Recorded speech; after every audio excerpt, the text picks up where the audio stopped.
Guys. ஆனால் சிம்பிளாக ஒன்று சொல்லிட்டா, ஒரு வீடியோ கேம்னு எடுத்துக்கிட்டாலே நம்ம ஆளுங்க வந்து சீட் பண்ணாமல் விளையாட மாட்டாங்க, ஓகேவா? ஒரு ஹேக்கை கண்டுபிடிப்பானுங்க, ஏதோ ஒன்றத்தை கண்டுபிடிச்சி அந்த சிஸ்டமில் இருக்க ஒரு லூப்போல கண்டுபிடிச்சி ஏதாவது ஒரு தில்முள் வேலை பார்த்துட்டு தான் இருப்பாங்க. இது வந்து நம்மளை மாதிரி காமன் பீப்புள், பேசிக் நாலேஜ் இருக்கிற பீப்புளே கேம்ஸில் இப்படி பண்ணும்போது, do you really think power is such an addictive thing? அதை லெஜிட்டாக விளையாடி வின் பண்ணுவாங்கன்னு நினைக்கிறீங்களா யாராவது? And they have power in hands.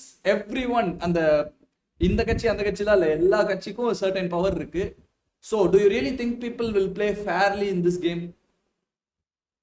Power எடுக்கிறதுக்காக யார் வேணாலும் எந்த எக்ஸ்டென்ட்டுக்கு வேணாலும் போவாங்க. So things won't be fair. அது மட்டும் நமக்கு நல்லா தெரியும், திங்ஸ் ஒன்ட் பி ஃபேர். சரி, என்னோட பாயிண்ட் அதுதான். எல்லாரும் மறக்காம ஓட்டு போட்டுருங்க. யாருக்கு போடுறீங்களோ போட்டுருங்க, அவ்வளோதான். நீங்கள் அவங்களுக்கு போடுங்க இவங்களுக்கு போடுங்கன்னு சொல்றதுக்குலாம் எனக்கு எந்த இதுவும் இல்லை, பட் போட்டுருங்க.